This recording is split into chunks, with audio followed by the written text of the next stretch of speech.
जो चैप्टर 5 है, ठीक है, चैप्टर 5, 6, 7 ये एग्रीकल्चर सेक्टर से रिलेटेड है। और इसमें बेसिकली अब हम बात करेंगे डबलिंग द फार्मर इनकम, क्योंकि एग्रीकल्चर में अब गवर्नमेंट एग्रीकल्चर के साथ साथ फार्मर के लिए भी सेंसिटिव है। तभी जो ministry of agriculture and farmer welfare बोला है उसको। तो हम आने वाले 3 चैप्टर में हम बात करेंगे कैसे फार्मर इनकम डबल कर सकते हैं। देखो, इसमें नीति आयोग में आपको अगर दिखाता हूं मैं, 3 तरीके से बताया हुआ है कि कैसे फार्मर की इनकम डबल कर सकते हैं। तो जो पहला है वो है आपका मॉडर्नाइजेशन ऑफ एग्रीकल्चर, ठीक है, एग्रीकल्चर को मॉडर्नाइज करके। सेकंड है पॉलिसी एंड गवर्नेंस के थ्रू। थर्ड है value chain and rural infrastructure. तो जो पहला है मॉडर्नाइजेशन ऑफ एग्रीकल्चर, इस चैप्टर में हम बात करेंगे कैसे हम मॉडर्नाइजेशन ऑफ एग्रीकल्चर के थ्रू फार्मर की इनकम डबल कर सकते हैं। उसके डिफरेंट पैरामीटर्स है, वो मैं आने वाले बताऊंगा चैप्टर में कि मॉडर्नाइजेशन के अंदर डिफरेंट डिफरेंट पैरामीटर्स हैं। फिर पॉलिसी लेवल पे क्या कर सकते हैं, ठीक है, और फिर वैल्यू चेन और रूरल इंफ्रास्ट्रक्चर की। तो ये 3 चैप्टर्स हैं, हम लगातार पढ़ेंगे अभी एग्रीकल्चर से रिलेटेड। तो सबसे पहला जो चैप्टर है हमारा, ये आपका जो मॉडर्नाइजेशन ऑफ एग्रीकल्चर है। उससे पहले मैं आपको कुछ कंस्ट्रेंट बताता हूँ। हमारी जो इंडियन एग्रीकल्चर है उसमें कंस्ट्रेंट्स क्या है। पहला देखो, आउटडेटेड टेक्नोलॉजी, ठीक है। Second, affordability of technology. पहली बात तो टेक्नोलॉजी वो आउटडेटेड है। फिर हैवी टेक्नोलॉजी तो अफोर्डेबल नहीं है फार्मर्स के लिए, ठीक है। उसके बाद आपके मल्टीपल सोर्स ऑफ इंफॉर्मेशन, अलग अलग सोर्स इन्फॉर्मेशन मिलती है, एक कंक्रीट इन्फॉर्मेशन नहीं मिलती फार्मर्स को। फिर स्किल गैप है, वो टेक्नोलॉजी का यूज करना नहीं आता, ठीक है। डोमिनेंस ऑफ इनएफिशिएंट प्रैक्टिसेस, जो जैसे कि फ्लड इरिगेशन कर देते हैं, तो ऐसी प्रोडक्शन प्रैक्टिस जो इनएफिशिएंट है वो काफी ज्यादा है हमारे एग्रीकल्चर के अंदर। तो ये कुछ कॉन्स्ट्रेंट है, ठीक है। अब हमें मॉडर्नाइजेशन के अंदर 3-4 पैरामीटर पढ़ने हैं अलग अलग। जैसे पहला प्रोडक्टिविटी एंड एफिशिएंसी, कि हम प्रोडक्टिविटी और एफिशिएंसी कैसे बढ़ाएंगे, ठीक है। फिर स्ट्रेंथनिंग एक्सटेंशन सिस्टम, और फिर आपका हाई वैल्यू क्रॉप्स, और लास्ट में हम देखेंगे लाइफ स्टॉक एंड फिशरीज। तो ये 4 पैरामीटर पढ़ेंगे इस चैप्टर के अंदर, ठीक है। तो पहला जो प्रोडक्टिविटी एंड एफिशिएंसी, ठीक है, तो उसके अंदर क्या क्या 3 पैरामीटर है आपके, irrigation, seeds and custom hiring centre. देखो आपके दिमाग में मैंने स्ट्रक्चर बना दिया, डबलिंग द फार्मर इनकम 3 तरीके से। पहला मॉडर्नाइजेशन ऑफ एग्रीकल्चर, दूसरा पॉलिसी एंड गवर्नेंस, तीसरा rural infrastructure and value chain. ये तो हो गए ब्रॉड। अब मॉडर्नाइजेशन के अंदर भी 4 पैरामीटर बताए थे मैंने आपको, ठीक है। उसमें पहला था प्रोडक्टिविटी एंड एफिशिएंसी। उसके अंदर भी याद रखो 3 बस, इरिगेशन, सीड्स और कस्टम हायरिंग सेंटर। इरिगेशन के अंदर क्या करना है, हमें एरिया भी बढ़ाना है, और जो ऑलरेडी है इरिगेटेड एरिया उसमें एफिशिएंसी बढ़ानी है। तो यानी कि कवरेज बढ़ाना है इरिगेशन का। तो इसके लिए जो स्कीम आई थी वो थी प्रधानमंत्री कृषि सिंचाई योजना। प्रधानमंत्री कृषि सिंचाई योजना, सिंचाई मतलब इरिगेशन। तो उसके अंदर क्या था, इंक्रीजिंग द एरिया, दोनों है उसके अंदर, कि एरिया भी बढ़ाना है, जो मतलब ऐसे एरिया जो इरिगेटेड नहीं है उसको इरिगेशन के अंदर लाना है। तो इरिगेटेड एरिया बढ़ाना है, और जहां पे एरिया इरिगेटेड है उसमें क्या करना है, वाटर यूज एफिशिएंसी बढ़ानी है। यानी कि इरिगेशन का एरिया बढ़ाना है और वाटर यूज एफिशिएंसी भी बढ़ानी है। तो इसका जो लोगो था, जो मेन मतलब कि था मोटो था, वो था पर ड्रॉप मोर क्रॉप, कि हर ड्रॉप से हम ज्यादा क्रॉप करें। तो इससे क्या होगी, वाटर यूज एफिशिएंसी बढ़ेगी इरिगेशन में। तो इरिगेशन के अंदर क्या करना है, पहला एरिया बढ़ाना है और वाटर यूज एफिशिएंसी बढ़ानी है, ठीक है। उसके हम टेक्नोलॉजी की बात करें तो माइक्रो इरिगेशन यूज कर सकते हैं उसके अंदर, ठीक है। अगला है सीड्स। सीड्स कैसे होने चाहिए, मॉडर्नाइजेशन की बात करेंगे तो इंप्रूव्ड वेराइटी, ठीक है। तो improved replacement of poor yielding varieties with the improved variety of seeds. 2 point हो गए। थर्ड पॉइंट था कस्टम हायरिंग सेंटर। देखो कस्टम हायरिंग सेंटर क्या है, मध्य प्रदेश में सक्सेसफुल हो चुके ये जो प्रोग्राम है। इसमें क्या होता है कि जो फार्मर्स है, अगर वो अपना खुद सामान नहीं खरीद सकते, मशीनरी हो गया, हार्वेस्टर हो गए, जैसे कंबाइन हो गए, ठीक है, तो ऐसे एग्रीकल्चर टूल्स, इंप्लीमेंट्स, मशीनरी जो वो खुद नहीं खरीद सकते, क्योंकि क्या छोटे फार्मर हैं, इतना पैसा होता नहीं कि ट्रैक्टर, बड़ी बड़ी मशीन खरीद पाए। तो कस्टम हायरिंग सेंटर के अंदर क्या होता है, एक बड़ा सा मतलब सेंटर होगा, उसके अंदर मशीन्स होंगी, ठीक है। तो फार्मर क्या करेगा, उसमें हायर कर सकता है उसको, और उसको यूज कर सकता है। तो एक नॉमिनल प्राइस जो भी है उसका हायर करके अपना मतलब खरीदने की जरूरत नहीं पड़ेगी, उसके थ्रू हम क्या कर सकते हैं, फार्मर को मशीन्स प्रोवाइड कर सकता है। तो ऐसे कस्टम हायरिंग सेंटर जहां पे फार्मर को खरीदने की जरूरत नहीं है, मशीन्स वो हायर कर सकता है, ठीक है। उससे क्या होगा, मॉडर्नाइजेशन प्रमोट होगी एग्रीकल्चर के अंदर। तो 3 मेन पॉइंट याद रखेंगे मॉडर्नाइजेशन ऑफ एग्रीकल्चर के अंदर। पहला इरिगेशन, उसमें प्रधानमंत्री कृषि सिंचाई योजना, फिर सीड्स में इंप्रूव्ड वेराइटी, और तीसरा है custom hiring centre. Strengthening extension system. तो एक्सटेंशन सिस्टम के अंदर क्या करना है, मैंने आपको बताया था ऐसे एक्सटेंशन एजेंट होते हैं जो टेक्नोलॉजी को फार्मर्स तक लेके जाते हैं। तो आप क्या करो, promoting PPP in KVS, promoting public private partnership in Kisan Vigyan केंद्र। तो किसान विज्ञान केंद्र जो है ना, उनके अंदर क्या करना है आपको, पब्लिक प्राइवेट पार्टनरशिप प्रमोट करनी है। ये किसान विज्ञान केंद्र क्या होते हैं वैशाली? किसान जहाँ पे मे बी उनको नॉलेज दी जाए हाँ, कि कुछ कैसे प्रोडक्ट्स होते हैं, seeds. Improved quality of seeds होते हैं, ठीक है, विज्ञान। तो ठीक है, तो वो क्या कह रहे हैं कि अभी कम है हमारी कंट्री में, ऐसे और प्रमोट करो। अब गवर्नमेंट तो सब काम नहीं कर सकती, तो एक्सटेंशन सर्विस बढ़ाने के लिए पहला पॉइंट क्या था कि पब्लिक प्राइवेट पार्टनरशिप प्रमोट करो, किसमें, किसान विज्ञान केंद्र में। तो उससे क्या होंगे, ज्यादा बनेंगे, ठीक है ना। चलो, और सेकंड पॉइंट क्या है, वैल्यू एडिड एक्सटेंशन, ठीक है। तो वैल्यू एडिड एक्सटेंशन का मतलब वही है कि फूड प्रोसेसिंग को प्रमोट करो, ऐसी एक्सटेंशन सर्विसेज जो प्रोसेसिंग को प्रमोट करेगी। ये सारा थर्ड चैप्टर में पढ़ाऊंगा, वैल्यू एडिशन और वैल्यू चेन वाला। और इसके अंदर थर्ड पॉइंट लिखो, sustainable water use in agriculture. इसमें एफिशिएंट वाटर टेक्नोलॉजी यूज करो, जैसे वाटर हार्वेस्टिंग यूज कर लो, ठीक है। Better crop selection, crop selection ऐसा हो कि पानी कम ले वो, ठीक है, तो इससे पानी बचे। अब सर मैं क्या था sustainable water use in agriculture, मैं क्यों कह रहा हूँ सस्टेनेबल यूज करना एग्रीकल्चर में, आपको एक बात ये प्री में भी काम आता है, ऑर्डर पूछ लेता है कि सबसे ज्यादा कौन से सेक्टर में पानी यूज होता है। तो राइट दिस डेटा कि around 83% of countries water is used in agriculture sector. तो सबसे ज्यादा वाटर कंज्यूमिंग सेक्टर कौन सा है, एग्रीकल्चर। अगर हमने यहाँ पे मतलब वाटर स्ट्रेस पे अगर ऐसे आ रहा है, तब भी आप लिख सकते हो कि एग्रीकल्चर में अगर हमने पानी को मैनेज कर लिया ना, वाटर क्राइसिस को, तो पूरी कंट्री में हम वाटर की सिचुएशन को we are able to manage that. और वो हम कैसे करेंगे, एक तो मैंने आपको बता दिया पर drop more crop micro irrigation, दूसरा बता दिया वाटर हार्वेस्टिंग के थ्रू, ठीक है, तीसरा बता दिया बेटर क्रॉप सिलेक्शन। आ रहे समझ में? सो वाटर एफिशिएंसी इंप्रूव करने से एक्सटेंशन कैसे इंप्रूव होगा? एक्सटेंशन नहीं, ये स्ट्रेंथनिंग एक्सटेंशन सिस्टम। एक्सटेंशन मतलब एग्रीकल्चर के अलावा जो एक्सटेंशन चीज है ना, उसको कैसे इंप्रूव करना है। तो वाटर जो इंफ्रास्ट्रक्चर है उसको भी हमें इंप्रूव करना है, कहने का मतलब है। एक्सटेंशन सर्विस तो अलग चीज है बिल्कुल, ठीक है ना।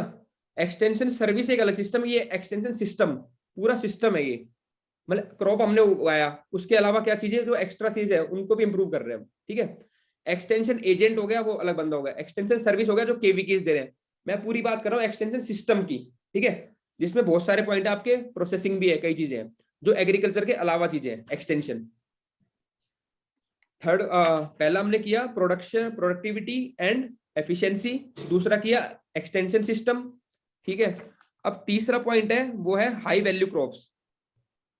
अगला लिखो high value crops. Modernising of agriculture में हम क्या करेंगे, हाई वैल्यू क्रॉप लगाएंगे, ठीक है। तो हाई वैल्यू क्रॉप लगाएंगे तो उसमें क्या होगा, पहला लिखो हमें रिप्लेस करना है सीरियल्स को हाई वैल्यू क्रॉप से।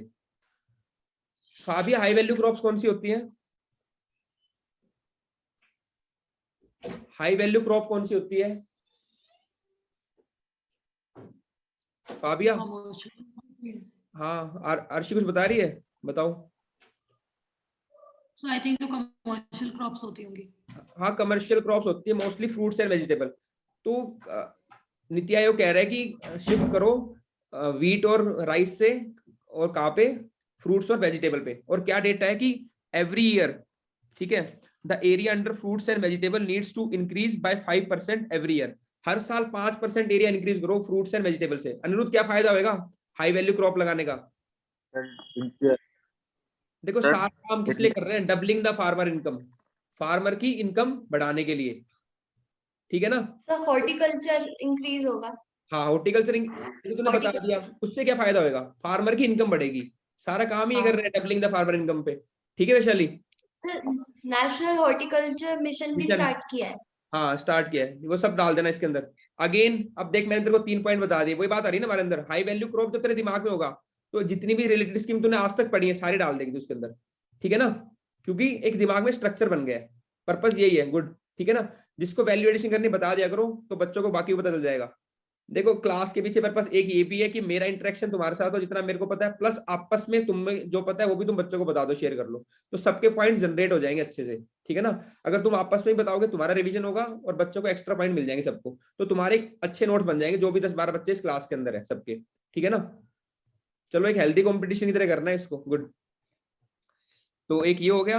सेकंड पॉइंट आपको, ये देखो मैं सारे यूनिक पॉइंट लिखवा रहा हूँ आपको। अब हाई वैल्यू क्रॉप्स हमने लिख लिया, ठीक है। सेकंड पॉइंट है प्रमोट रूट स्टॉक टेक्नोलॉजी। ये मैंने जानबूझ के लिखा है क्योंकि प्री में ही पूछ सकता है, आजकल ऐसे क्वेश्चन पूछ रहे हैं एग्रीकल्चर से, तो रूट स्टॉक टेक्नोलॉजी यूज करनी है, ठीक है। तो प्रमोट क्या करना है, root stock for production of fruits, तो रूट स्टॉक टेक्नोलॉजी को प्रोडक्ट करो। एक्चुअली इसमें होता क्या है, रूट स्टॉक में एक अलग प्लांट की रूट लेते हैं, ठीक है, जिसको हम एक बहुत ही रेजिलिएंट होता है, और ऊपर का पार्ट दूसरे प्लांट का होता है, ठीक है। तो ऐसी टेक्नोलॉजी से क्या होएगा, डिजीज रेसिस्टेंट, क्लाइमेट रेसिस्टेंट ऐसे प्लांट्स बनते हैं, ठीक है ना। एक ऐसी रूट बना ली जो काफी स्ट्रॉन्ग है, डिजीज रेसिस्टेंट है, क्लाइमेट रेसिस्टेंट है, उसके ऊपर फिर प्लांट, दो प्लांट को जोड़ते हैं, फिर ऐसे नए फ्रूट्स बनते हैं, ठीक है ना। तो आपको ये याद रखना है, root stock for production of fruits. और इसका फायदा क्या होगा, इसका फायदा होगा आपको क्लाइमेट रेजिलिएंट एग्रीकल्चर। जब क्लाइमेट रेजिलिएंट एग्रीकल्चर की बात आएगी तब भी लिखना पॉइंट ये, रेजिलिएंट टू क्लाइमेट स्ट्रेस। ये रेजिलिएंट होंगे जो प्लांट्स ऐसे बनेंगे उनको क्लाइमेट की फ्लक्चुएशन का ज्यादा फर्क नहीं पड़ेगा। टेक्नोलॉजी का नाम है root stock, ROOTSTOCK, root stocks for production of fruits. तो एक प्लांट नॉर्मल है, जो जैसे फ्लक्चुएशन हुए वेदर में वो खराब हो गया, सारी किसान की मेहनत खराब। एक हमने रूट स्टॉक से लगाया, छोटा मोटा क्लाइमेट में फ्लक्चुएशन झेल गया वो, तो फायदा किसमें हुआ, सेकंड वाले में हुआ ना। हमें तो इनकम बढ़ानी है, लॉसेस कम करने हैं, तो उसके लिए रूट स्टॉक टेक्नोलॉजी, ठीक है। थर्ड पॉइंट रिपीट कर। पहला पॉइंट है जो सीरियल्स है ना, व्हीट, हाँ सीरियल्स जो है व्हीट राइस, इनसे शिफ्ट करना है कहाँ पे, हाई वैल्यू क्रॉप्स पे। हाई वैल्यू क्रॉप्स क्या है, फ्रूट्स एंड वेजिटेबल। बताया था आपने, क्या कुछ परसेंटेज से करना है हाँ, हर साल। The area under fruits and vegetables needs to increase by 5% every year. 5%, हर साल 5% एरिया बढ़ा दो कंट्री का, तो अपने आप फार्मर की इनकम बढ़ जाएगी। तो पहला पॉइंट डाइवर्सिफिकेशन हो गया, ये हाई वैल्यू क्रॉप्स। दूसरा हो गया तेरा root stock technology. Third point लिखो strengthen market for organic products. Organic products का मार्केट बढ़ाओ, फार्मर की इनकम अपना बढ़ जाएगी, एग्रीकल्चर इंप्रूव हो जाएगी। मैं एग्रीकल्चर को डिटेल में इसलिए करा रहा हूँ, एग्रीकल्चर हमारी कंट्री का मेन स्टे है। वैशाली बताया था ना फर्स्ट इंट्रोडक्शन क्लास में, 50 से ज्यादा % लोग एम्प्लॉयड हैं, पर जीएवी का ओनली 15% कंट्रीब्यूट कर रहा है, 15-16। तो भाई वैल्यू बढ़ाओ, उनकी जीडीपी के अंदर कंट्रीब्यूशन बढ़ाओ, इतने लोग इन्वॉल्व है इसके अंदर, ठीक है। तो सर, हाँ हाँ, कौन बात बोल रहे बताओ। बजरंग सर, मैं हर साल 5% जो मतलब हमें जो हाई वैल्यू क्रॉप्स का जो, हर साल आवाज आ रही है मेरी, आ रही बजरंग बताओ। हाँ शाबाश। हाई वैल्यू क्रॉप्स का जो एरिया हम हर साल 5% बढ़ा रहे हैं, उससे कैसे मतलब इंक्रीज हो सकता है सर इनकम? बाकी चीजें भी तो जरूरी है, मतलब हाँ हाँ ठीक है, बिल्कुल जरूरी है, अनबैलेंस हो जाएगा ना, हाँ क्या इम्बैलेंस हो जाएगा। अनबैलेंस हो जाएगा। हाँ सर, मतलब हाँ हाँ ठीक है, बिल्कुल बात सही है। लेकिन देखो उसमें क्या हो सकता है, हम या तो टेक्नोलॉजी बढ़ा के प्रोडक्टिविटी बढ़ा दें। अब हमारे मान लो काफी बड़ी लैंड पे होता है सीरियल्स, अब मैं आगे आपको यही पढ़ाऊंगा कि कैसे प्रोडक्टिविटी बढ़ानी है। तो जो लिमिटेड लैंड है उसके ऊपर हमें क्या करना है, ग्रेन्स को उगाना है, लेकिन ग्रेन्स क्या करनी है, प्रोडक्टिविटी बढ़ानी है। अगर आप प्रोडक्टिविटी बढ़ा दोगे तो फूड ग्रेन भी ऑलरेडी हमारे पास क्या हो जाएगा, सफिशिएंट हो जाएगा। और फिलहाल तो हमारे आपको पता है गोदाम भरे हुए हैं, फूड ग्रेन की शॉर्टेज अभी तो नहीं हमारी कंट्री में, है ना। और फार्मर की इनकम बढ़ाने के लिए कहीं ना कहीं वैल्यू एडिशन, आगे मैं आपको दो चीज फोकस करूंगा, एक तो वैल्यू एडिशन जो है प्रोसेसिंग, फूड प्रोसेसिंग, दूसरा हाई वैल्यू क्रॉप्स पे, ठीक है ना, और तीसरा होगा आपका लाइफ स्टॉक पे। तो इस पे हम एलाइड एग्रीकल्चर एक्टिविटीज बोलते हैं इनको, इस पे हम फोकस करेंगे, ठीक है। अब कोई चीज को एडप्ट इसलिए ना करें कि वो दूसरी चीज खराब हो जाएगी, नहीं, दूसरे चीज को हम क्या करेंगे, एफिशिएंटली डेवलप कर लेंगे। तो अगर हम इसको एफिशिएंटली डेवलप करेंगे तो दोनों चीजें मैनेज हो जाएंगी, ठीक है ना। ऐसे तो हम हर चीज में अट जाएंगे कि सर ऐसे कर देंगे वैसे हो जाएंगे। मैं आपको गलत नहीं बता रहा, लेकिन मैं कह रहा हूँ हमारा एटीट्यूड ऐसा नहीं होना चाहिए। कल को आपने इंटरव्यू बोर्ड में ऐसे बोल दिया तो वो गड़बड़ जाएगी, वो कहेगा हम तो सोल्यूशन लेके आ रहे हैं, ये इसमें और अड़ रहा है, ठीक है ना, ऐसे ना, ठीक है ना। अरे मैं आपको नहीं बता रहा, मैं कह रहा हूँ एटीट्यूड, मैं कह रहा हूँ ऐसे नहीं करना है अपने को, हमें मैनेज करना है कि हाँ भाई वहां पे हम प्रोडक्टिविटी बढ़ा देंगे और यहाँ पे हम क्या करेंगे, फार्मर्स की इनकम बढ़ा देंगे, ठीक है। मैं आपको गलत नहीं बता रहा, मैं थोड़ा सोचने का तरीका बता रहा हूँ आपका, ठीक है। चलो अच्छी बात लगी, आपने क्वेश्चन पूछा, गुड। दिमाग एक्टिव रहना चाहिए क्लास में, तभी मजा आता है, ठीक है। चलो बढ़िया। थर्ड पॉइंट में बोलना strength market of, strengthen market for organic products. Organic products को बढ़ाओ क्योंकि वो थोड़े महंगे बिकते हैं, तो फार्मर इनकम बढ़ जाएगी, ठीक है ना। नेक्स्ट फोर्थ पॉइंट लिखो कन्वर्ट एग्रीकल्चर वेस्ट। जो भी एग्रीकल्चर वेस्ट है उसको कन्वर्ट करो खाद में, या और किस कल बता रही थी आकर्षी बता रही थी मोलेसिस का जो बता रहे थे एनर्जी जनरेट करना है। तो एग्रीकल्चर जो वेस्ट है है ना, उसको कन्वर्ट करो ताकि फार्मर की इनकम और बढ़ जाए। ठीक है, तो हाई वैल्यू क्रॉप्स के अंदर 3 पॉइंट लिखवाए मैंने आपको। हाई वैल्यू क्रॉप में शिफ्ट करना है आपको सीरियल से, दूसरा आपको करना है रूट स्टॉक टेक्नोलॉजी, तीसरा आपको करना है ऑर्गेनिक प्रोडक्ट्स को प्रमोट करना है, strengthen market for organic products, चौथा करना है convert agriculture waste. Last topic है इसका, इस चैप्टर का, वो है life stock and fisheries. Life stock fishery पे अलग भी क्वेश्चन आ सकता है, तो क्या पॉइंट लिखोगे? सबसे पहला लिखो breed indigenous cattle with exotic breeds. जब 2 ब्रीड को कराते हैं क्रॉस, तो उससे क्या होता है, उनकी रेजिलेंट बढ़ती है, डिजीज रेजिलेंट बढ़ जाती है, क्योंकि जीन की क्या होती है, वैरायटी बढ़ जाती है। ठीक है ना, तो पहला पॉइंट है breed indigenous cattle with exotic breeds, interbreeding कराओ। ठीक है, इससे क्या होगा, डिजीज कम होगी कैटल के अंदर, और जो भी क्लाइमेट वेदर तो वो A1 A2 मिल्क वाला कॉन्सेप्ट जनरेट होता है ना। Aakarshi, again you are mixing the two concept. हमारे पास वो गोकुल मिशन चल रहा है। हाँ गोकुल, तो ये तो देखो मैं वही बताना चाह रहा था, बिल्कुल कॉन्ट्राडिक्ट करेगा। इवन मैं तो इसको पसंद भी नहीं करता इंटरब्रीडिंग को, पता है क्यों? मैं खुद मानता हूँ देसी गाय है वो जिए, क्योंकि उनका मिल्क अच्छा रहता है। A1 A2 मिल्क का प्रॉब्लम होता बिल्कुल है, करेक्ट A2 है। मिल्क हम सेम मिशन देखो, चला रहे ये हैं। एक्चुअली होता है कि जब स्टूडेंट एज में होते हैं ना, तो यही होता है हमारे साथ। मैं भी काफी कंफ्यूज रहता था, बजरंग ने भी ये सेम क्वेश्चन पूछा है कि सर वो बढ़ा देंगे, ये यहाँ पे आपके ऐसे क्वेश्चन आ रहा है। कई चीजें कॉन्ट्राडिक्ट करेंगी, लेकिन एज अ ब्यूरोक्रेट आपको क्या करना है, बैलेंस करना है दोनों चीजों को। ठीक है ना, कि भाई ठीक है, कुछ जगह पे क्या होएगा, जहाँ पे गाय है, ठीक है, इंडिजिनियस, उनको हम गाय करेंगे ओरिजिनल, ठीक है, A2 वाला, तो वो भी चलेगा। लेकिन कई जगह पे हमें प्रोडक्शन बढ़ानी होती है, प्रोडक्टिविटी बढ़ानी होती है, वहां पे हम क्रॉस करेंगे ताकि फार्मर की क्या हो जाए, इनकम बढ़ जाए। अब बिल्कुल मैं उसको रिस्पेक्ट करता हूँ, इवन मैं खुद भी देसी गाय का दूध पीता हूँ, हमारे देसी गाय है, ठीक है, वो अच्छी बात है। लेकिन आप उन फार्मर्स का सोचो जहाँ पे उनके पास पैसा नहीं है, उनको कहीं ना कहीं से प्रोडक्टिविटी बढ़ानी है, मिल की कैपेसिटी बढ़ानी है। ठीक है ना, तो मिक्स नहीं करना दोनों। जो वो गवर्नमेंट का अलग मिशन चल रहा है गोकुल मिशन, जहाँ पे इंडिजिनियस ब्रीड को प्रमोट कर रहे हैं, यहाँ पे बात चल रही है प्रोडक्टिविटी की और फार्मर की। हाँ, क्रिटिकली एनालिसिस आएगा ना, तब आप इसको लिख देना कि ठीक है ये ब्रीडिंग करा सकते हैं, बट इसमें ये नुकसान है कि ये एक जो मिल्क की प्योरिटी है वो थोड़ी कम हो जाती है, न्यूट्रिएंट वैल्यू कम हो जाती है, और हमारी जो इंडिजिनियस वैरायटी है उसमें थोड़ा चेंज आता है। ये सब क्रिटिकल एनालिसिस में लिख सकते हो। ठीक है ना, पॉजिटिव एंड नेगेटिव में। और यही बजरंग उसमें लिख सकता है कि ये चैलेंजेस आ सकते हैं कि भाई फूड सिक्योरिटी में हैम्पर करेगा, क्योंकि सीरियल और ये, तो जब क्रिटिकल एनालिसिस आता है ना क्वेश्चन में, तभी क्रिटिकल पॉइंट लिखने अपने को। ठीक है बजरंग? सर मैं खुद से भी अपने पॉइंट लिख सकते हैं ना, मतलब ऐसे, मतलब बिल्कुल लिख सकते हो, बिल्कुल बिल्कुल। प्रोडक्ट आ रहा है मार्केट में, तो अगर अच्छे से उसको अच्छे से अगर भाव दिया जाए तो उसकी प्रोडक्टिविटी अचानक से बढ़ जाएगी सर। हाँ हाँ, हमारी उस पर भी काम कर सकते हैं। उसके लिए क्या है, गोकुल मिशन जो बता रही है ना अगर शिव, तो उसी के लिए चलाया गया कि जो इंडिजिनियस वैरायटी है उनको क्या करो, उनकी प्रोडक्टिविटी बढ़ाओ।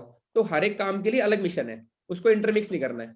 ठीक है ना, कोई भी देश, इतना बड़ा देश है, इतनी बड़ी चीज है, एक चीज पे काम नहीं कर सकते, पैरेलल चलते हैं। ठीक है ना, एजुकेशन भी चलेगा, लॉ एंड ऑर्डर भी चलेगा, हेल्थ भी चलेगा। ठीक है, सारा पैसा एजुकेशन में लगा सकते हैं ना, इसी तरीके से। ओके, डिफरेंट पैरेलल मिशन चलेंगे। Okay sir. चलो आ जाओ। ठीक है, तो मैं जानवी को बता रहा था capacity building of farmers and. देखो कैपेसिटी बिल्डिंग में यही करना है, उनको कोऑपरेटिव्स बना दो उनकी। एक फार्मर अकेला है, ठीक है, तो वो इतना कुछ नहीं कर पाता। ठीक है ना, एक मिनट। लेकिन अगर वो सारे फार्मर है, कोऑपरेटिव बनवा लिया उन्होंने, तो वो क्या कर सकते हैं, मशीन भी यूज कर सकते हैं, उनका फार्म प्रोड्यूस भी ज्यादा होएगा। ठीक है, वो इकोनॉमीज ऑफ स्केल भी जनरेट कर सकते हैं, अपनी चीजें बेच भी सकते हैं, बार्गेनिंग बढ़ जाएगी। तो पहला काम था कैपेसिटी बिल्डिंग ऑफ फार्मर्स।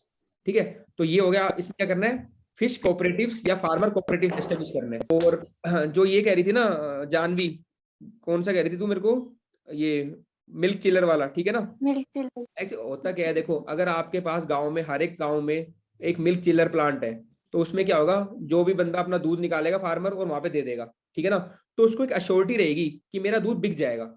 ठीक है ना, नहीं तो उसको कहीं दुकान घर वालों को बेचना पड़ेगा, कोई टेंशन रहेगी। और मिल्क चिलर वाले क्या करते हैं, उसको ठंडा कर देते हैं और फिर आगे बेच देते हैं शहरों में। तो उससे क्या होगा कि शेल्फ लाइफ बढ़ जाती है, ज्यादा दिन तक दूध खराब भी नहीं होता, और वो उसको डिफरेंट प्रोडक्ट्स में भी कन्वर्ट कर देते हैं, चीज, बटर या बाकी चीजें। आगे मैं समझने जानवी, तो फार्मर का ये फायदा होगा, उसको एक अश्योर्ड मार्केट मिल जाएगा कि उसका मिल्क बिक जाएगा और एक अच्छे कीमत पे बिक जाएगा। नहीं तो कई बार इनको क्या करना पड़ता है, मिल्क में मतलब बटर बनाना पड़ता है, लस्सी बनानी पड़ती है, बांटना पड़ता है, कई चीज करनी पड़ती है। तो अगर एक मार्केट मिल जाएगा अश्योर्ड, जहाँ पे मिल्क सेलर सारा चीज खरीद रहा है फार्मर से, तो उसकी क्या होगी, इनकम बढ़ जाएगी। तो यही नीति आयोग सजेस्ट करता है कि क्या करो, विलेज लेवल प्रोक्योरमेंट सिस्टम बढ़ाओ। ठीक है ना सर इसमें, हेलो सर, एक बात, इसमें एक बड़ा फैक्टर ये है कि जो गांव वाले होते हैं ना सर, हाँ उनके वैसे ट्रैवलिंग फैसिलिटी नहीं होती, मतलब जो मिल्क चिलर जो सिटी में होते हैं ना, तो वो लोग हाँ सुबह सुबह जाके बेच नहीं सकते हो, इसलिए गाँव में ही बना रहे मिल्क चिलर। हाँ हाँ, अब ये बात भी ठीक है, अब वो सुबह ये सुबह हो सकता है। शहर के अंदर जाएगा, एक तो ट्रांसपोर्ट फैसिलिटी नहीं है, दूध खराब भी हो जाएगा, वो मिल्क में ही नहीं चिलर हो अच्छा। जाएगा, ठीक है, वहीं पे हो जाएगा, और फिर वहां से वो शहर में ला जाएगा। हाँ गुड पॉइंट, ठीक है बजरंग, बहुत बढ़िया। ठीक है, चलो अब लास्ट पॉइंट जो था इसका, वो क्या था? हाई वैल्यू क्रॉप्स हो गया, लाइफ स्टॉक, सारे पॉइंट करवा दिए मैंने। ठीक है, तो मेरे कहने का मतलब है पूरा चैप्टर ऐसे खत्म हो जाना चाहिए तुम्हारे, ये चैप्टर खत्म, उसको बस रिवाइज करने से। ओके चलो ठीक है, नेक्स्ट चैप्टर पे आओ, doubling the farmer income. Aakarshi next chapter क्या था हमारा? तीनों चैप्टर बताओ कौन कौन से थे? डबलिंग द फार्मर इनकम में 3 पॉइंट दिमाग में आने चाहिए। पहला क्या था पॉइंट? म्यूट म्यूट अनम्यूट करो। Modernisation of agriculture. Modernisation of agriculture में क्या क्या किया था हमने?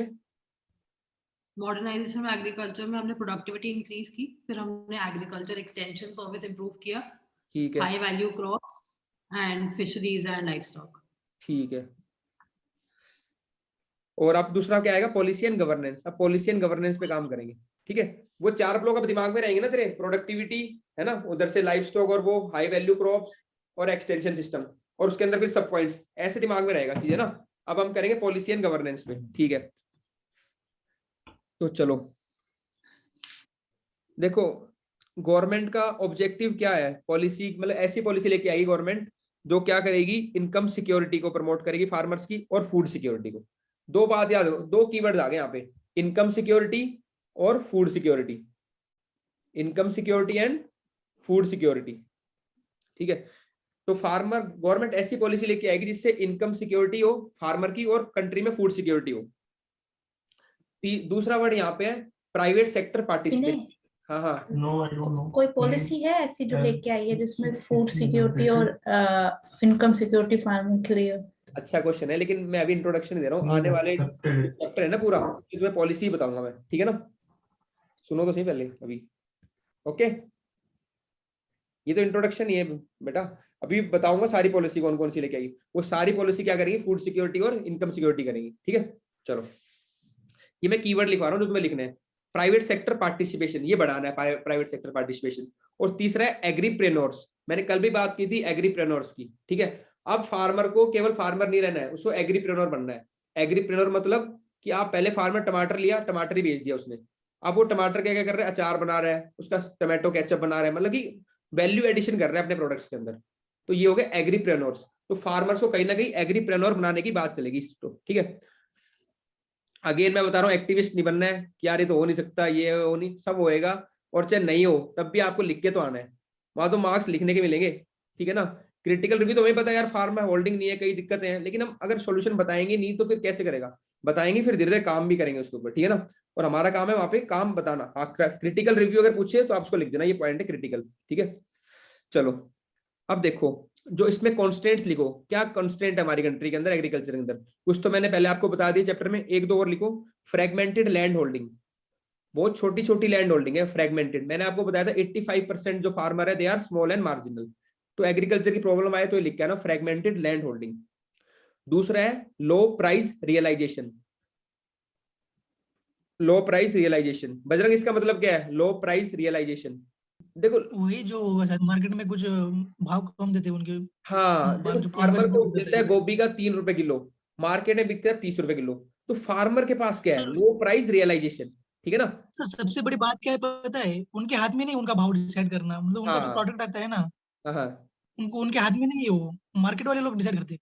ये बातें तो मेरे को वो पता बेचारा ही नहीं है, देखते मेरी रहता बात, है उसमें। अरे मेरी बात सुनो बजरंग, क्लास का पर्पस ये नहीं है कि वो बता, वो सबको पता है। मैं उनको एक स्ट्रक्चर करवा रहा हूँ, पता आपको भी है, ठीक है, और पता इनको भी है। हमें वो नहीं लिखना, ये नहीं कर, डिबेट नहीं करना है, इतना टाइम ही नहीं है, बहुत फास्ट करके पॉइंट्स लिखने हैं। ठीक है ना, वो तो मैं पता है उनके हाथ में नहीं है, लेकिन अब कई बच्चों को तो ये पॉइंट ही नहीं बताऊंगे। मैं चाह रहा हूँ जब तेरे पास प्रॉब्लम आए ना और आंसर में लिखना वहां पे 150 वर्ड में, तो तेरे पास 4 कंक्रीट पॉइंट हो, ना कि तू बहुत बड़े बड़े लिखे, क्योंकि प्रॉब्लम का तो एक छोटा सेक्शन आएगा, फिर बड़ा तेरे को सोल्यूशन देना पड़ेगा। ठीक है ना, तो उसी हिसाब से मैं पढ़ाई के हिसाब से बता रहा हूँ। ठीक है ना, डिस्कशन नहीं है अपन को राज्यसभा टीवी का डिस्कशन करना है, वो अपन आराम से करेंगे 1 to 1। ठीक है ना, ठीक है, चल कोई नहीं, मजाक कर रहा हूँ। ओके, डिस्कशन नहीं करना, पॉइंट जनरेट करना है, चीजों को याद करना है। ठीक है, ओके। और अगला है नॉन फार्म एम्प्लॉयमेंट। तो एक जो नॉन फार्म एम्प्लॉयमेंट वो काफी कम है, lack of non farm employment. जब हमने देखा था डेटा 50 से ज्यादा परसेंटेज लोग इसमें एग्रीकल्चर में है, क्योंकि बाकी जगह पे क्या एम्प्लॉयमेंट ही नहीं है, तो there are less non farm employment. ये दिक्कतें आ रही है बहुत ज्यादा, ठीक है। तो पहला पॉइंट क्या बताया मैंने, fragmented land holding. Second point बताया लो प्राइस रियलाइजेशन। ये वर्ड बड़े अच्छे हैं और इंपॉर्टेंट प्रॉब्लम्स हैं, बच्चे जनरल प्रॉब्लम लिख के आएंगे, तुम ऐसे वर्ड्स लिख के आना, लो प्राइस रियलाइजेशन। थर्ड है non farm employment, lack of non farm employment काफी कम है। तो ये थर्ड वाला फिर से बता दो एक बार, लैक ऑफ, क्या है? तो लैक समझा दो एक बार। जैसे कि मान लो हमारे पास इंडस्ट्रीज में, सर्विस सेक्टर में, बाकी और सेक्टर्स में क्या है, जॉब्स कम है, इसीलिए तो लोग क्या करते हैं, एग्रीकल्चर जा रहे हैं। तो नॉन फार्म एम्प्लॉयमेंट क्या है, कम है, तो lack of non farm employment ये प्रॉब्लम है एग्रीकल्चर की। तभी यहाँ पे क्या होती है, ज्यादा लोग हैं एग्रीकल्चर के अंदर। कल फर्स्ट इंट्रोडक्टरी क्लास में पढ़ा था ना, कितना था, 50 से कुछ ज्यादा था, लगभग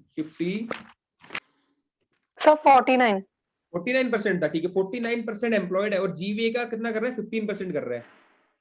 तो ये प्रॉब्लम है एग्रीकल्चर की, ठीक है ना, प्रोपोर्शनेट नहीं है, वहां पे ज्यादा लोग हैं और जीडीपी में कम कंट्रीब्यूट कर रहे हैं, ठीक है, समझ में आ गया।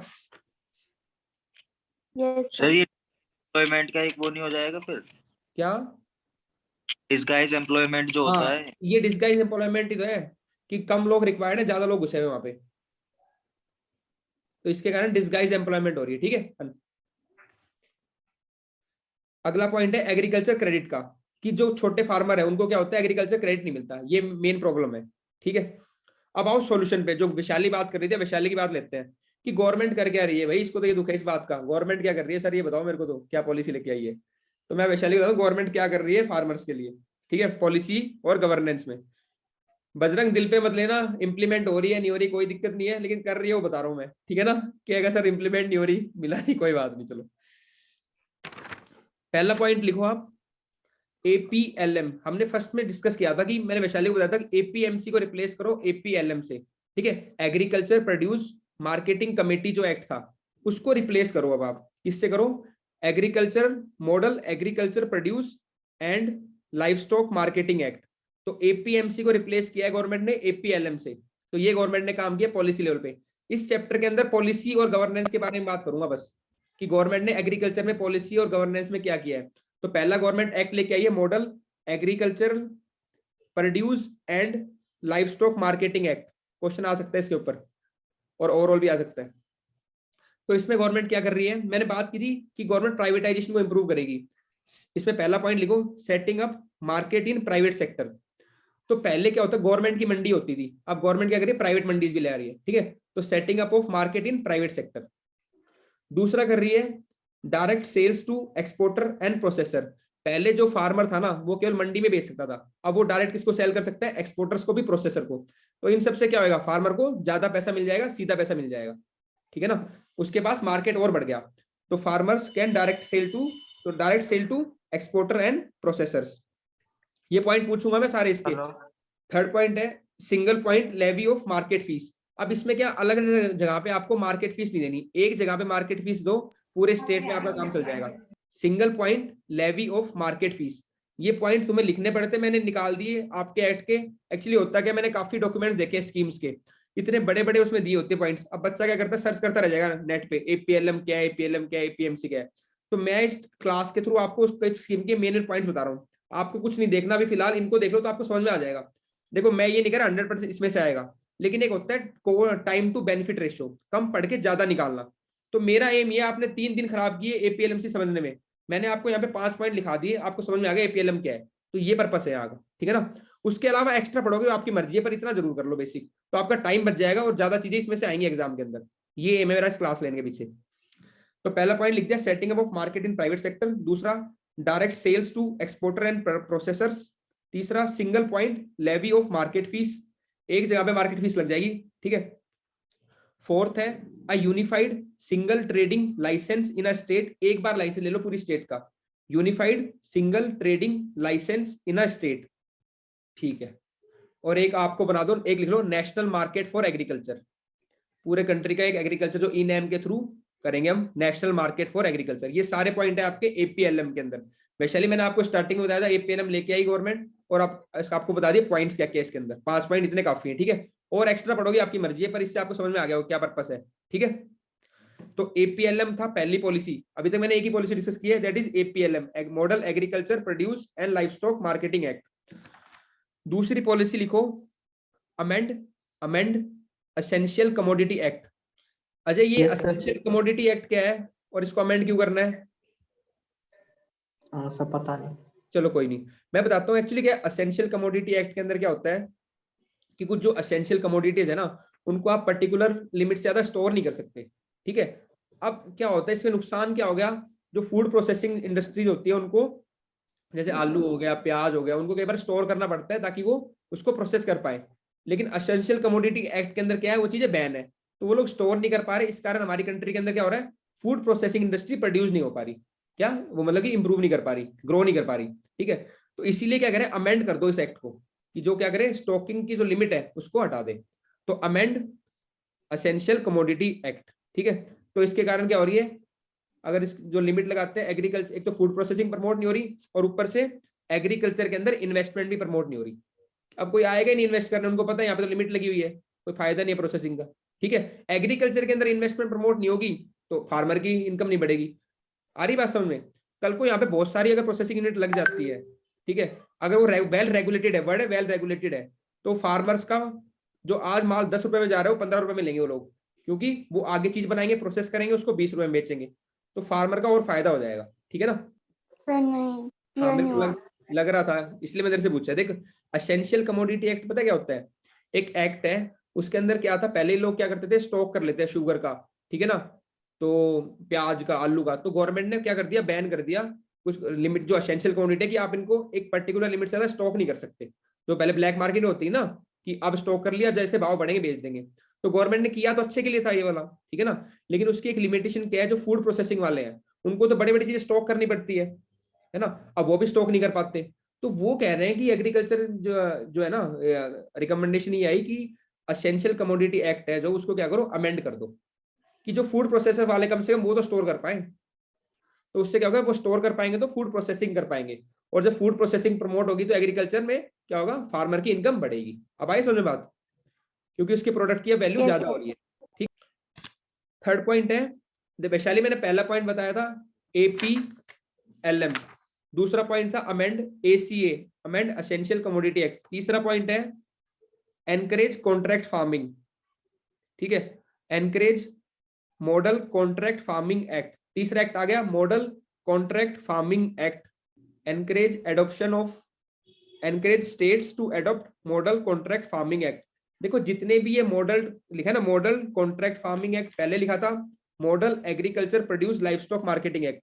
सुरम्या बताओ ये मॉडल वर्ड क्या है, बार बार ऐसे क्यों बोल रहे हैं मॉडल मॉडल?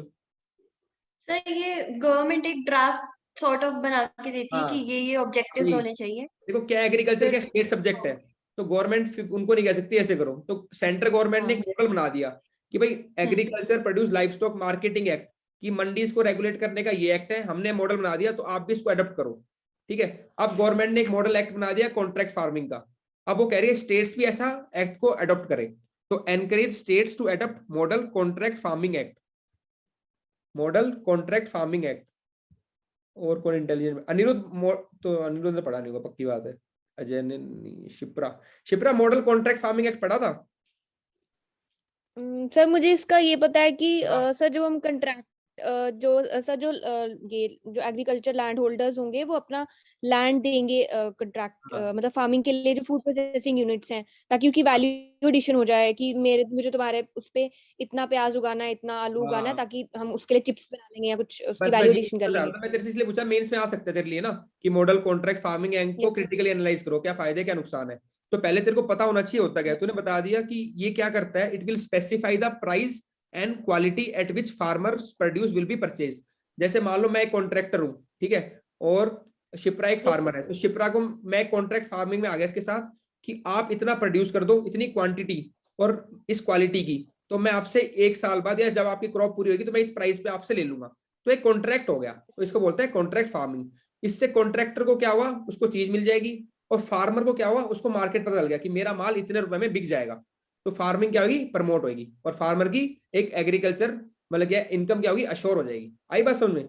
अब ये तो होगी समझने की बात। अब इसमें आप 2-3 पॉइंट लिखो जब कॉन्ट्रैक्ट फार्मिंग एक्ट आएगा आपके पास पॉइंट भी तो होने चाहिए। तो पहला पॉइंट लिखो, इस मॉडल कॉन्ट्रैक्ट फार्मिंग एक्ट 2018, इसका पहला पॉइंट है कि contract farming is out of APMC. तो जो एपीएमसी का सिस्टम था ना, एग्रीकल्चर प्रोड्यूस मार्केटिंग कमिटीज, तो वो उसमें क्या होता है, मंडी में बेचना है आपको। लेकिन अगर आप कॉन्ट्रैक्ट फार्मिंग में आ गए तो आपको जरूरी नहीं कि आप मंडी में बेचोगे, आप कहीं भी बेच सकते हो, जिससे आपका कॉन्ट्रैक्ट है उसको बेच सकते हो। तो it is out of APMC, तो contract farming is out of APMC, तो एपीएमसी से बाहर है ये।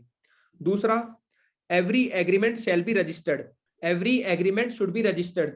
रजिस्टर इसलिए करवा रहे हैं, कल को कॉन्ट्रैक्ट वाला मुकर जाए कि मेरे को नहीं लेना है, तो रजिस्टर होगा तो लीगल एक्शन हो सकता है उसके ऊपर, ठीक है ना। तो every agreement should be registered. तीसरा है डिस्प्यूट रेजोल्यूशन, कोई भी अगर मुद्दा होता है, डिस्प्यूट होता है, उसका डिस्प्यूट रेजोल्यूशन मैकेनिज्म है, ठीक है। थर्ड पॉइंट लिखो, डिस्प्यूट रेजोल्यूशन मैकेनिज्म, ये भी है इसके अंदर। देखो सारे एक्ट खत्म हो रहे हैं आज आपके एग्रीकल्चर के, पॉलिसी वाले, ठीक है ना, पॉलिसी के थ्रू। तो पहला मैंने एपीएलएम करवा दिया आपको, फिर मैंने आपको मॉडल कॉन्ट्रैक्ट फार्मिंग एक्ट करा दिया, ठीक है। थर्ड एक्ट लिखो, modern agriculture land leasing act 2016। ये सारे एक्ट लिख के आ जाना गवर्नमेंट के पॉलिसी के अंदर। एक पॉइंट बनाना, देखो शिप्रा आंसर राइटिंग का प्रोग्राम कैसे चलेगा आपका, जब एग्रीकल्चर पे क्वेश्चन आएगा, पहले एग्रीकल्चर का डेटा लिख दिया कुछ भी, फिर लिखो डबलिंग द फार्मर इनकम कैसे करनी है, पहला मॉडर्नाइजिंग द एग्रीकल्चर, उसके अंदर 4-5 पॉइंट, फिर पॉलिसी एंड गवर्नेंस 4-5 पॉइंट, फिर आपका infrastructure and value addition 3-4 point, conclusion हो गया, ठीक है ना। तो सब स्ट्रक्चर बन गए पूरे, पॉइंट फटाफट आ जाएंगे दिमाग में। ये तो मैं बहुत ज्यादा करवा रहा हूँ, इसलिए ज्यादा करा रहा हूँ कि अगर मान लो इंडिविजुअल भी क्वेश्चन आता है ना कॉन्ट्रैक्ट फार्मिंग पे, एपीएलएम पे, तो भी लिख पाओगी 3-3 पॉइंट उसके, ठीक है। और टोटल आ गया तो वैसे भर दोगे बच्चे, तो 5-5 पॉइंट लिखेंगे, 15-16 पॉइंट लिख के आओगे उसके अंदर। हाँ बता। पेपर सर, ये ऑप्शनल में भी सर, पेपर 2 में भी हाँ एग्रीकल्चर में, ठीक है, सही कह रही हूँ, इकोनॉमिक्स वालों को भी काम आएगा एग्रीकल्चर, ठीक है। तो अगला है modern agriculture land leasing act 2016। देखो इसमें क्या था, वो एक तो कॉन्ट्रैक्ट फार्मिंग था, और लैंड लीजिंग में क्या होता है इस एक्ट के अंदर, क्या है कि पहले क्या होता है, अगर मान लो मैं जमींदार हूँ बहुत बड़ा, ठीक है ना, और मैं किसी को अपनी लैंड लेने से डरता था, कहीं वो कब्जा ना कर ले, ठीक है ना। तो इसके थ्रू क्या होगा, वही प्रॉपर रजिस्ट्रेशन से आप किसी को लैंड दे सकते हो कल्टीवेशन के लिए। तो ये किस लिए, टेनेंट्स को प्रमोट करने के लिए, एक कॉन्ट्रैक्ट तरीके से लैंड देने के लिए, ठीक है। और इसके अंदर भी वही है, आपके डिस्प्यूट रेजोल्यूशन है, इन केस अगर आपके कोई जमीन हड़पता है तो पूरा डिस्प्यूट रेजोल्यूशन मैकेनिज्म है। तो अगला पॉइंट क्या है, modern model agriculture land leasing act 2016। Ajay इसका फायदा क्या होगा? सर जैसे आपने बताया कि मतलब कब्जा नहीं कर पाएगा लैंड के ऊपर, कब्जा नहीं कर मतलब पाएगा, जिसको लीज के लिए दिया जाएगा, तो कॉमन प्रॉब्लम होती है। हाँ ठीक है, तो ये पॉइंट भी लिख लेना। अब अगला लिखो, 5th पॉइंट लिखो, फोकस ऑन प्रिसीजन एग्रीकल्चर। ऐसी पॉलिसी लेके आओ जो प्रिसीजन एग्रीकल्चर पे फोकस करे। शिप्रा प्रिसीजन एग्रीकल्चर आ सकता है ज्योग्राफी में भी, और उसमें बता क्या होता है प्रिसीजन एग्रीकल्चर? सर मुझे एग्जैक्ट नहीं पता, मैं गेस करूंगी, मुझे लगता है कि शायद सर जो मतलब माइक्रो इंफ्रास्ट्रक्चर पे शायद काम करना, इरिगेशन माइक्रो। अब एक ये एटीट्यूड डेवलप करना है आप सबको, पेपर में से आता नहीं आता हो, गैस करके आना है। अब आ रहा है नहीं तो जब अगर मान लो आ ही नहीं रहा फिर तो खाली छोड़ के आओगे। अब गैस करने से तुक्का ठीक लग गया, प्रिसीजन मतलब प्रिसाइज एकदम। अब छोटी छोटी जैसे माइक्रो इरिगेशन, प्रोटेक्शन एग्रीकल्चर, ऐसी जो कम इनपुट में ज्यादा काम कर दे, ठीक है। तो अब इसने तुक्का मारा, मैं आपको 4-5 पॉइंट लिखवा देता हूँ, अगर प्रिसीजन एग्रीकल्चर पे क्वेश्चन आएगा तो ये पॉइंट लिख के आने हैं, ठीक है। तो फोकस ऑन प्रिसीजन एग्रीकल्चर, ठीक है। तो इसमें रिसर्च एंड डेवलपमेंट बढ़ानी है, किस किस पे? एनर्जी फ्रेंडली इरिगेशन पंप्स, ऐसे जो कम एनर्जी लें, ऐसे इरिगेशन पंप जो कम एनर्जी लें। माइक्रो इरिगेशन को प्रमोट करना, ये सबको पता ही था। क्लाइमेट स्मार्ट टेक्नोलॉजी, ये सब आएंगे प्रिसीजन एग्रीकल्चर के अंदर। अगर एक बच्चा घस से मारेगा और एक ने 7-8 पॉइंट लिख दिए काम के, तो उसको नंबर ज्यादा मिलेंगे। मेरा फोकस वही है कि आप अगर आपके पास है प्रिसीजन एग्रीकल्चर, आप लिख के आओ micro irrigation, climate smart technology, internet of things and use of technology in animal husbandry to monitor animal behaviour, ठीक है। तो ये छोटी छोटी चीजें यूज करोगे प्रिसीजन फार्मिंग में। आपको छोटी छोटी हलचल पता चल रही है, कहाँ डिजीज हो रही है, डिजीज मॉनिटरिंग लिख लो, ऐसा वर्ड लिख लो, डिजीज मॉनिटरिंग, ठीक है। क्रॉप्स के अंदर डिजीज हो रही है, आप उसको मॉनिटर कर रहे हो, यानी कि इंटरनेट का, टेक्नोलॉजी का यूज करना है एग्रीकल्चर के अंदर, ताकि आप छोटी छोटी चीजें क्या कर सकते हो, ऑब्जर्व कर पा रहे हो, ताकि आपका जो बड़ा लॉस है वो बच जाएगा। सर आपने फर्स्ट पॉइंट क्या बोला था इसमें प्रिसीजन एग्रीकल्चर में? पहला बोला था ये एनर्जी फ्रेंडली इरिगेशन पंप्स, ऐसे इरिगेशन पंप जो एनर्जी फ्रेंडली हो, कम एनर्जी ले, ठीक है। पॉलिसी के अंदर देखो पहला पॉइंट था आपका एपीएलएम दूसरा था एसेंशियल कमोडिटी एक्ट, तीसरा था कॉन्ट्रैक्ट फार्मिंग, चौथा था लैंड लीजिंग एक्ट, पांचवा था आपका प्रिसीजन एग्रीकल्चर, छठा पॉइंट लिखो zero based natural farming. Aakarshi बताएगी, ये डिस्कशन हुआ था हमारा, जीरो बेस्ड नेचुरल फार्मिंग क्या है, zero budget natural farming. Aakarshi याद है जीरो बजट नेचुरल फार्मिंग, हमने डिस्कशन किया था, क्या है ये? ऐसी पॉलिसी लेके आनी है, गवर्नमेंट कह रही है कि जीरो बजट नेचुरल फार्मिंग लेके आओ आप, जीरो बजट नेचुरल फार्मिंग। इसमें मैंने आपको बताया था कि इनपुट कम हो जाता है बहुत ज्यादा, है ना, जीरो इनपुट जाता है लगभग, ठीक है। तो ऑर्गेनिक चीजें मतलब कि मैन्योर यूज कर रहे हैं, नीम कोटिंग यूरिया नीम यूज कर रहे हैं, तो जीरो बजट जो हमारे इंडिजीनियस सीड्स वो यूज कर रहे हैं, ठीक है। तो जीरो बजट नेचुरल फार्मिंग को प्रोड्यूस करना है, प्रमोट। और ये क्यों करना है हमें प्रमोट? इसके दो फायदे होंगे। एक तो क्या होगा, इनपुट कॉस्ट कम हो जाएगी। जब इनपुट कॉस्ट कम होगी तो अपने आप फार्मर का फायदा बढ़ जाएगा, ठीक है। और क्वालिटी ऑफ प्रोड्यूस इंप्रूव होगा। प्री के लिए इंपॉर्टेंट बताता हूँ या इंटरव्यू में पूछ सकता है, कौन लेके आया था कॉन्सेप्ट इंडिया के अंदर, बताओ सुरम्या, जीरो बजट नेचुरल फार्मिंग का? सुभाष पालेकर। सुभाष पालेकर, ठीक है, सुभाष पालेकर, PALEKR, सुभाष पालेकर लिख लो।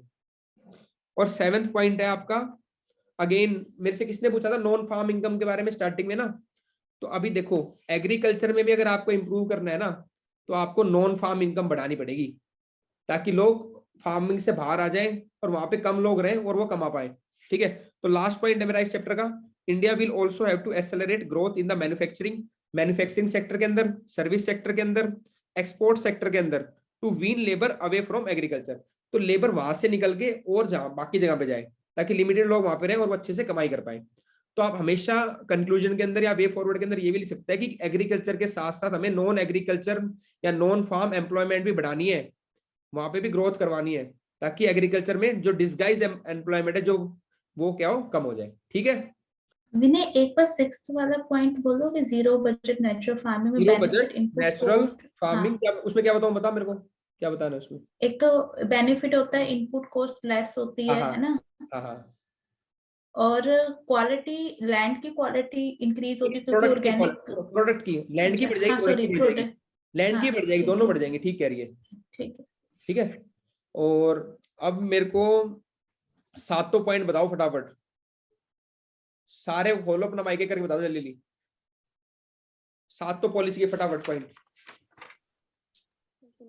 APMC हाँ ठीक है, APLM ठीक है, ECA थर्ड, बस दिमाग में contract farming, encourage model contract farming act, land leasing, model agriculture land leasing act 2016, focus of precious agriculture, जो तुम्हारे agriculture, 6th zero budget natural farming, zero budget natural farming, non farming promote करना है। Employment. चलो बढ़िया, एक photo दिखा देता हूँ, उसके थ्रू और क्लियर हो जाएगी चीजें। ओहो मैंने पेड़ ही बना दिया, मैं भी बैठे बैठे इनोवेट कर रहा था आज, दिख रहा है? शिप्रा कह रही होगी सर ये कैसा पेड़ बना दिया मेरे को, ये कैसा पेड़ बना दिया? नहीं सर, इनोवेटिव यूज कर सकते हैं इसको। अच्छा, तो मेरे को लगा एग्रीकल्चर है, आज पेड़ बनाते हैं। तो सबसे पहले मैंने ऊपर लिखा APLM, ठीक है। इसके 5 पॉइंट बताओ क्या क्या थे APLM के, कुछ है या किसी को याद? घर जाके करना, ठीक है, दोबारा बोलूंगा। अमेंड करना है ECA को, एसेंशियल कमोडिटी एक्ट को, कॉन्ट्रैक्ट फार्मिंग को एनकरेज करना है। इसके 3 पॉइंट की रजिस्टर्ड होगा, APMC से बाहर होगा और डिस्प्यूट रेजोल्यूशन मैकेनिज्म होगा, ऐसे याद आना चाहिए पॉइंट, ठीक है ना। APLM में क्या बताया था मैंने आपको, एक सिंगल लेवी लाइसेंस होगा, एक जगह फीस भरनी है, और क्या था, किसी को भी बेच सकते हैं, मेरे ख्याल से उसमें से कुछ था, 2-3 पॉइंट थे ना। पहला पॉइंट था प्राइवेट सेक्टर में मार्केट सेटअप करेंगे, ठीक है, एक्सपोर्टर को प्रोसेस को डायरेक्ट बेच सकते हैं, ठीक है। सिंगल पॉइंट मार्केट की फीस थी, और यूनिफाइड नेशनल मार्केट बनेगा। अमेंड करना था इसको ताकि फूड प्रोसेसिंग वाले स्टोर कर पाए। कॉन्ट्रैक्ट फार्मिंग के बता दिए। 4th था मॉडल एग्रीकल्चर लैंड लीजिंग, ताकि एक सिक्योरिटी रहे, लैंड एकदम से कोई कब्जा ना करे। प्रिसीजन एग्रीकल्चर में आपने सबको बता ही दिया, ठीक है ना, इंटरनेट का यूज करना है, वाटर एफिशिएंट पंप्स को यूज करना है, ठीक है, माइक्रो इरिगेशन यूज करना है। जीरो बजट नेचुरल फार्मिंग की ऐसी इनपुट्स डालो जो बिल्कुल जिनकी कीमत ही ना हो, जैसे मैन्योर हो गया, अपने हाइब्रिड सीड ना यूज करो, लोकल सीड यूज कर लो, तो इनपुट बिल्कुल जीरो हो जाए। जीरो बजट नेचुरल फार्मिंग को प्रमोट करो। और नॉन फार्म इनकम।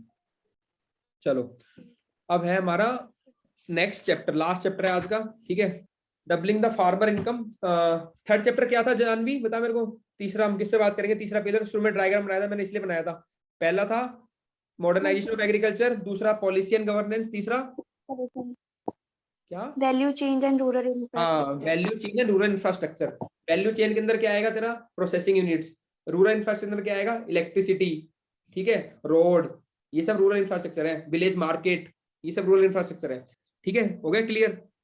राष्ट्रीय Krishi Vikas Yojana, agriculture ministry, ministry of commerce के अंदर क्या क्या है? Viability gap funding for cold chain and warehousing infrastructure. Pradhan Mantri Kisan Sampada योजना, ये मिनिस्ट्री ऑफ फूड प्रोसेसिंग के अंदर। अब फिफ्थ पॉइंट लिखो इसके अंदर, ये बड़ा इंपॉर्टेंट पॉइंट है। इसमें देखो आप इस पॉइंट को वुमेन एम्पावरमेंट में यूज कर सकते हो।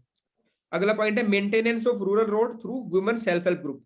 मतलब कि उत्तराखंड में तो ऐसा भी कर दिया कि जो वुमेन सेल्फ हेल्प ग्रुप है उसके थ्रू रूरल रोड्स को मेंटेन किया है। क्या पॉइंट लिखा है? Maintenance of rural roads, maintenance of rural roads through women self help group. और ये कहाँ पे प्रैक्टिस किया था? उत्तराखंड के अंदर।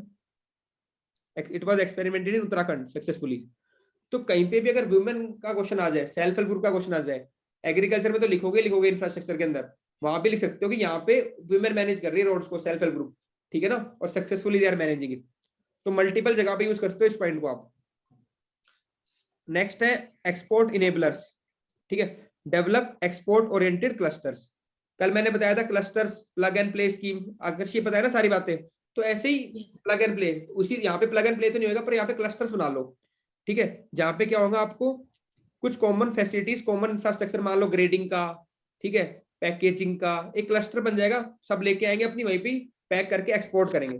तो एक्सपोर्ट क्लस्टर्स बनाने में, ठीक है, डेवलप एक्सपोर्ट ओरिएंटेड क्लस्टर। और एग्रीकल्चर के अंदर एक्सपोर्ट कौन प्रमोट करती है? ये ऑर्गेनाइजेशन का नाम बताओ मेरे को, पीटी में इंपॉर्टेंट है। एनीवन? Export processing. एक्सपोर्ट कौन सी ऑर्गेनाइजेशन प्रमोट करती है एग्रीकल्चर के अंदर? अपीडा, लिखो अपीडा। हाँ पेड़ा। Agriculture and processed food export development authority, APEDA. Agriculture and processed food export development authority की एग्रीकल्चर और प्रोसेस्ड फूड को APEDA, agriculture and processed food export development authority, ठीक है। अब इतनी टर्म्स मैंने आपको बता दी, प्री मेंस में कोई टर्म्स ऐसी आएंगी तो आप कंफ्यूज नहीं होगे। कॉन्ट्रैक्ट फार्मिंग हो गया, ठीक है, लैंड लीजिंग हो गया, अपीडा हो गया, प्रिसीजन एग्रीकल्चर हो गया, ठीक है। ऐसे कल हमने बात की थी फोर्थ इंडस्ट्रियल रेवोल्यूशन, ओके। चलो ये तो हो गया आपका चैप्टर कंप्लीट। एक चीज और लिख लो, मैं कह रहा था कि आपको अभी लिखवाता हूँ, डायग्राम के थ्रू शेयर करता हूँ। देखो ये इतने डायग्राम जो है ना आप भी बना सकते हो, मैं हर एक में अलग डायग्राम यूज करता हूँ। तो ये मैंने प्रैक्टिस कर रखा है ओवर द टाइम, जो मैंने 5 बार मेंस लिखा है उसके एक्सपीरियंस से, ठीक है। आप इसको अब ये आपके लिए मैंने एक जगह पे डाल रखा है, यूट्यूब चैनल पे जाना, यूपीएससी अखाड़ा जो मेरा चैनल है, ठीक है, उसके ऊपर प्लेलिस्ट पे जाना, उसके अंदर है स्ट्रेटेजी फॉर क्लियरिंग मेंस। उसके अंदर आपको एक वीडियो मिलेगा जिसमें आपको 28 से 30 ऐसे प्रोटोटाइप मिल जाएंगे डायग्राम के, जहाँ पे आप डिफरेंट डायग्राम देख सकते हो। शिप्रा ठीक है, मेन से पहले भी देख के जाने और प्रैक्टिस करने इसको। जैसे कहीं मैंने जी सर, कहीं पेड़ बना दिया, कहीं क्लाउड बना दिया, कहीं पॉजिटिव नेगेटिव, कहीं बार, मैं अलग अलग चीजें यूज करता रहता हूँ क्योंकि मेरी तो प्रैक्टिस हो रखी है इस चीज में। और आप लोग वहां पे एक देख सकते हो, वीडियो मिल जाएगी आपको यूपीएससी अखाड़ा यूट्यूब चैनल पे, प्लेलिस्ट में जाना, स्ट्रेटेजी टू क्लियर मेंस, उसके अंदर मिलेगी डायग्राम्स की, ठीक है। उसके अंदर 7-8 वीडियो, सारी इंपॉर्टेंट वीडियो है, 10-10 मिनट के अंदर, 11-11 मिनट के अंदर सारे काम करवा रखे हैं मैंने उसमें। कैसे डायग्राम बनाने, कैसे इंडिया का मैप, कैसे वर्ल्ड का मैप, एस्से कैसे प्रिपेयर करना है, आंसर कैसे लिखना है, नोट्स कैसे बनाने हैं, वो बेसिक चीज जो बच्चे पूछते हैं वो मैंने एक ही जगह कर रखा है कलेक्ट, ठीक है। तो ये वाली वीडियो जरूर देख लेना जिसको डायग्राम बनाने में दिक्कत आ रही है या न्यू आइडिया जनरेट करने में दिक्कत आती है। चलो तो हम बात करेंगे value chain and rural infrastructure. सारा पढ़ा चुका हूँ, डायग्राम में खत्म कर दिया। अब मेरे साथ साथ बोल देना, आपको पता है ये सारी चीजें, ठीक है। पहला क्या था, बोलो। Infrastructure status. उससे क्या होएगा? बोलते रहो, कोई नहीं सुन रहा तुम्हें, कोई नहीं देख रहा। सर लोन्स वगैरह इजीली मिल जाएंगे, कंप्लायंस एक्सेट्रा। दूसरा क्या था? Village level procurement. कैसे करेंगे? ग्राम्स के थ्रू, ग्रामीण एग्रीकल्चर मार्केट्स, ठीक है ना, ग्राम। तीसरा क्या था, फूड और agripreneurs food processing and agriculture traders. हाँ Vegetable शाबाश। and fruits, agripreneurs. गवर्नमेंट की पीएम किसान संपदा योजना, Convergence. पता योजना। संपदा योजना, पीएम किसान संपदा योजना, ये स्कीम है। इसमें काम क्या करेंगे, मॉडर्नाइजिंग प्रोसेसिंग एक्टिविटीज, जो भी प्रोसेसिंग की एक्टिविटी उनको मॉडर्नाइज करेंगे। ये देखो मैंने क्रक्स लिख दिया स्कीम का, जो भी फूड प्रोसेसिंग की एक्टिविटीज है उनको मॉडर्नाइज करना है, और डिक्रीजिंग एग्रीकल्चर वेस्टेज, और जो वेस्टेज होता था फूड का उसको रिड्यूस करना है, ये है इसका main purpose. Okay. Convergence in government initiative, भाई डिफरेंट मिनिस्ट्री के अंदर कोई वेयर हाउस कौन बना रहा है, पैसे कौन दे रहा है, फूड प्रोसेसिंग कौन कर रहा है, एग्रीकल्चर, इनको क्या करो, कन्वर्ज करो डिफरेंट, ताकि एक अच्छा कोलैबोरेशन हो। Convergence in government initiatives. अगला क्या था, रूरल रोड्स, मेंटेनेंस, ठीक है, हाँ मेंटेनेंस। Example. एग्जाम्पल उत्तराखंड में women self help group maintain कर रही है। और इलेक्ट्रिसिटी को क्या था, सौभाग्य स्कीम, ठीक है। तो इलेक्ट्रिसिटी पहुंचाने के लिए कौन सी स्कीम आई थी, सौभाग्य स्कीम, ये भी देख लेना। और एक्सपोर्ट ओरिएंटेड क्लस्टर्स को डेवलप करो, कौन सी ऑर्गेनाइजेशन है, एक्सपोर्ट APIDA। क्या फुल फॉर्म क्या पीड़ा की, agriculture produce export development authority. हाँ प्रोड्यूस नहीं, क्योंकि प्रोसेस की बात कर रहे हैं सुरम्या, एग्रीकल्चर हाँ, agriculture process, process food export development authority. Export development authority सबको याद हो जाएगा, किसकी बात करेंगे, agriculture and processed food, agriculture development export development authority, ठीक है, अपीडा हो गया। अब मैं तुमसे दो टर्म और बताना चाह रहा था, एक तो मैंने बता दिया संपदा आपको, एक कर लो ऑपरेशन ग्रीन। एक बार जैसे ऑपरेशन वो था ना फ्लड मिल्क के लिए, ऐसे ऑपरेशन ग्रीन है एग्रीकल्चर के लिए। इसमें क्या प्रमोट करना है, एम टू प्रमोट एफपीओज, ठीक है, एफपीओज को प्रमोट करना है, और एग्रीकल्चर लॉजिस्टिक्स और processing facilities and professional management of such operations. तो एफपीओ को प्रमोट करना है, एग्रीकल्चर लॉजिस्टिक को प्रमोट करना है, प्रोसेसिंग फैसिलिटीज को इंप्रूव करना है, और इन सब चीजों को प्रोफेशनली मैनेज करना है, ताकि फार्मर की इनकम बढ़ सके। तो ऑपरेशन ग्रीन के अंदर तुक्के मत मार के आना, वो तो जो मारना ठीक है, ये 4-5 जरूर लिख के आना जो इसके मेन कंपोनेंट है। फूड एफपीओज, ठीक है, food process FPOs, farmer produce organisations, agriculture logistics, ये है फार्मर प्रोड्यूस ऑर्गेनाइजेशन एफपीओज, और आपका agriculture logistics, processing facilities. I just had another concern. ये बॉम्ब कॉस्ट तो एक सेकंड में आ रहा हूँ वापस, ठीक है, और professional management of such operation को, और अशोक दलवाई कमेटी मैंने आपको बताई थी अभी, डबलिंग द फार्मर इनकम के लिए। एक सेकंड, हाँ बताओ, चलो कोई पूछ रहा था, जानवी एफपीओज क्या होते हैं, ये मैं इसलिए स्क्रीन पे आया वापस। एफपीओज तूने पूछा नहीं क्या होते हैं, द फार्मर प्रोड्यूस ऑर्गेनाइजेशन। हाँ, इसमें क्या होता है कि जैसे कि मैंने तो खुद देखा हुआ है, जो खेवड़ा एफपीओ सोनीपत के अंदर ही मेरे फ्रेंड का ही है, ठीक है, तो मैं वहां पे गया था। तो अब गवर्नमेंट क्या कर रही है, डिफरेंट एफपीओ प्रमोट कर रही है। एफपीओ का फायदा क्या होगा, गवर्नमेंट एफपीओ वालों को सब्सिडी देती है, ठीक है, तो वो क्या करते हैं, फार्मर को क्या करते हैं, इनपुट देते हैं, कुछ मशीन दे देंगे, कुछ इंप्रूव क्वालिटी ऑफ सीड्स दे देंगे, ठीक है, तो फार्मर के पास इजीली अवेलेबल इनपुट जाता है, और फार्मर को कहते हैं आप अपना प्रोड्यूस हमें देना, एक काइंड ऑफ कॉन्ट्रैक्ट फार्मिंग हो जाती है। फार्मर क्या करता है, अपनी जगह में प्रोड्यूस करता है, और वो पैसा, वो जो प्रोड्यूस करता है वो देता है इनको एफपीओ वालों को, ये इसको सॉर्ट करते हैं, ग्रेड करते हैं, और मार्केट में बेच देते हैं। तो फार्मर के पास अगेन क्या हो गया, एक अश्योर्ड मार्केट आ गया, उनको इनपुट मिल गई इजीली, और उनके पास मार्केट आ गया उनके प्रोड्यूस के लिए। इनको क्या होता है, ये उसको सॉर्ट करके ग्रेड करके शहरों में बेच देते हैं। तो एफपीओस प्रमोट कर रही है गवर्नमेंट अलग अलग जगह पे। आगे समझ में, एफपीओस क्या है, फार्मर प्रोड्यूसर ऑर्गेनाइजेशन। सर ये सौभाग्य स्कीम क्या है? सौभाग्य स्कीम ये क्या थी, ये मैंने आपको ऐसे बता दिया, एक्चुअली क्या थी, रूरल इलेक्ट्रिफिकेशन के लिए थी स्कीम, ठीक है ना। अगर एग्रीकल्चर में इंफ्रास्ट्रक्चर का पार्ट, मैंने आपको एक रोड बताया था, एक इलेक्ट्रिसिटी बताया था, ठीक है, अगर इलेक्ट्रिसिटी भी नहीं होगी ना, तो भी कहीं ना कहीं एग्रीकल्चर एम्पर करेगा इरिगेशन के थ्रू। तो सौभाग्य स्कीम क्या थी, इलेक्ट्रिसिटी प्रमोट करने के लिए थी, हाउस होल्ड इलेक्ट्रिफिकेशन उसके लिए थी। ये मैं कुछ चीजें मेरे को मिलती है बता देता हूँ, ताकि एग्जाम में इसके अलावा भी अगर हमारे सौभाग्य स्कीम आई तो आपको आइडिया होना चाहिए। अब उसमें आएगा फाइनेंशियल इंक्लूजन के लिए, उसमें ऑप्शन आ जाएगा एजुकेशन के लिए, उसमें ऑप्शन आएगा लॉटरी निकल गई, उसमें ऑप्शन आएगा इलेक्ट्रिसिटी, तो आपको आइडिया होना चाहिए इलेक्ट्रिसिटी से रिलेटेड है, ठीक है ना। इसलिए मैंने आपको इंट्रोड्यूस कर दी सौभाग्य स्कीम ये, और यहाँ पे डाल ही सकते हो इंफ्रास्ट्रक्चर में इलेक्ट्रिसिटी के लिए। क्लियर है? ऐसे ही चलो अपने बात के सौभाग्य की, ठीक है, इलेक्ट्रिसिटी के। तो रोड के लिए बताओ कौन सी स्कीम थी, रूरल रोड के लिए, रूरल रोड्स के लिए, ग्राम सड़क योजना। शाबाश शाबाश शायद शाबाश। update प्रधानमंत्री ग्राम सड़क योजना, ठीक है, शाबाश। चलो फिर मेरी तरफ से डन फॉर द क्लास। आपके कुछ क्वेश्चन है तो कुछ पूछ लो, वरना पढ़ाई करो, बहुत कम टाइम है सबके पास, ठीक है ना? ठीक है, चलो।